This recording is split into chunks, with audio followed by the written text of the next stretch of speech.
अस्सलाम वालेकुम। अच्छा जी, आज हम इनकम टैक्स ऑर्डिनेंस 2001 के सेक्शन 156 को देखेंगे। ये सेक्शन स्पेसिफिकली रिलेटिव है price bond, winning from rifles, lotteries, quiz और किसी भी दूसरे इनाम के ऊपर। अच्छा जी, हमने जैसा कि आपको पता है कि हमने एक सीरीज़ का आगाज़ किया है जिसमें हम नॉन फाइलर और फाइलर के टैक्स रेट का कंपैरेटिव एनालिसिस करते हैं। तो हम पहले इस सेक्शन को पढ़ते हैं, फिर हम देखते हैं कि नॉन फाइलर को कितना टैक्स अदा करना होगा और फाइलर हजरात को कितना टैक्स अदा करना होगा। उससे पहले मैं थोड़ी सी इन्फॉर्मेशन आपकी बढ़ाता चला कि रिसेंटली गवर्नमेंट ऑफ पाकिस्तान ने ये किया था कि आम प्राइस बॉन्ड को ख़त्म कर दिया गया था और प्रीमियम प्राइस बॉन्ड का इजरा किया गया था जिसकी मालियत 25,000 या 40,000 है। बाकी बॉन्ड्स चल रहे हैं, लेकिन ये ऐसे बॉन्ड्स थे जो कि इन्वेस्टर के नाम से रजिस्टर्ड किए जाते थे और इसमें दो तरह की अर्निंग दे रहे थे। मतलब एक तो हर 3 माह बाद कुरान अंदाज़ी के ज़रिए कोई लकी ड्रॉ के ज़रिए कोई इनाम निकल आए, वो आपको दिया जाता है जो भी इन्वेस्टर हजरात हैं जिन्होंने बॉन्ड्स परचेज़ कर रखे हैं। और दूसरा by annually rate of interest, rate of profit दिया जाता है।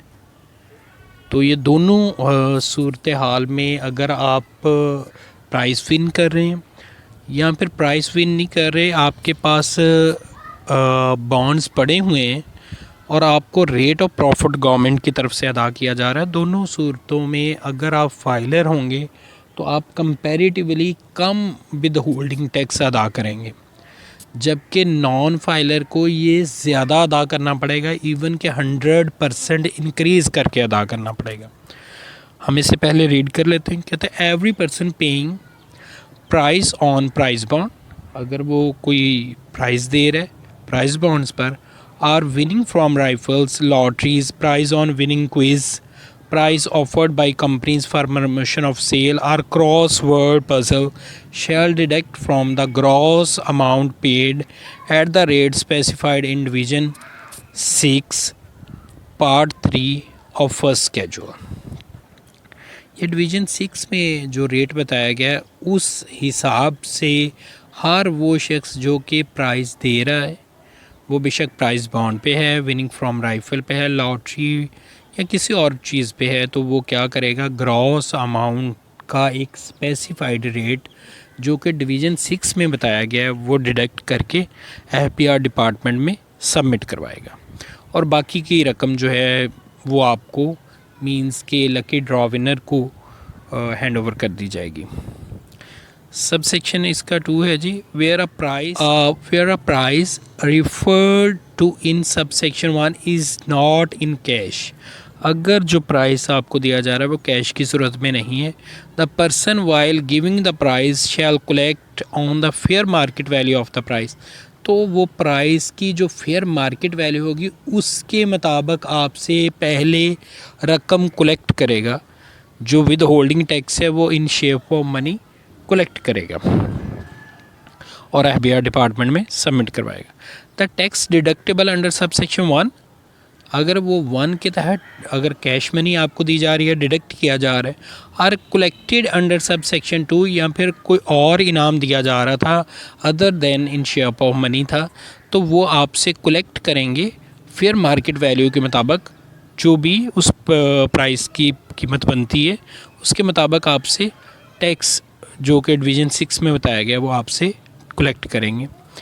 shall be final on the income from prices or winning referred to in said subsections, और ये जो रेट होगा, ये जो टैक्स होगा, ये फाइनल होगा, मींस कि ये एडजस्टेबल नहीं है और आपको किसी और तरीके से ये फ़ायदा नहीं देगा। अगर आपका कोई टैक्स बनता भी है किसी और रेगुलर इनकम पे, तो आपको ये फ़ायदा नहीं देने वाला। तो इसलिए अगर आप फाइलर होंगे तो आपको कम देना पड़ेगा, अगर आप नॉन फाइलर होंगे तो आपको ज़्यादा रेट अदा करना पड़ेगा। ये हमारे पास रिवीजन 6 है जी, प्राइस एंड विनिंग्स। इसकी फ़र्स्ट जो स्लॉट है वो हम देख लेते हैं। The rate of tax to be deducted under under section 156 on the price on price bonds are crossword puzzle shall be. यहाँ पे हम क्योंकि स्पेसिफिकली आज प्राइस बॉन्ड की बात कर रहे हैं तो मैं उसी का जिक्र करूँगा कि उस पर कितना विद होल्डिंग टैक्स डिडक्ट किया जाएगा। Shall be 15% of the gross amount paid. और मैं आपको हर वीडियो में बता चुका हूँ कि ये जो रेट बताया गया है ये फाइलर के लिए है, और हमें सेक्शन 100 BA और स्केड्यूल 10 बताता है कि नॉन फाइलर की सूरत में आपको 100% इंक्रीज़ करके टैक्स अदा करना पड़ेगा। तो be filer and save your money. अगर आप फाइलर हैं तो आपको 15% डिडक्शन होगी या कलेक्शन होगी, और अगर आप नॉन फाइलर हैं तो ये 30% हो जाएगा, 30% हो जाएगा। तो बी फाइलर और अपनी रिटर्न जो है वो रेगुलर सबमिट करवाएं, टैक्स नेट में आएँ। बहुत शुक्रिया।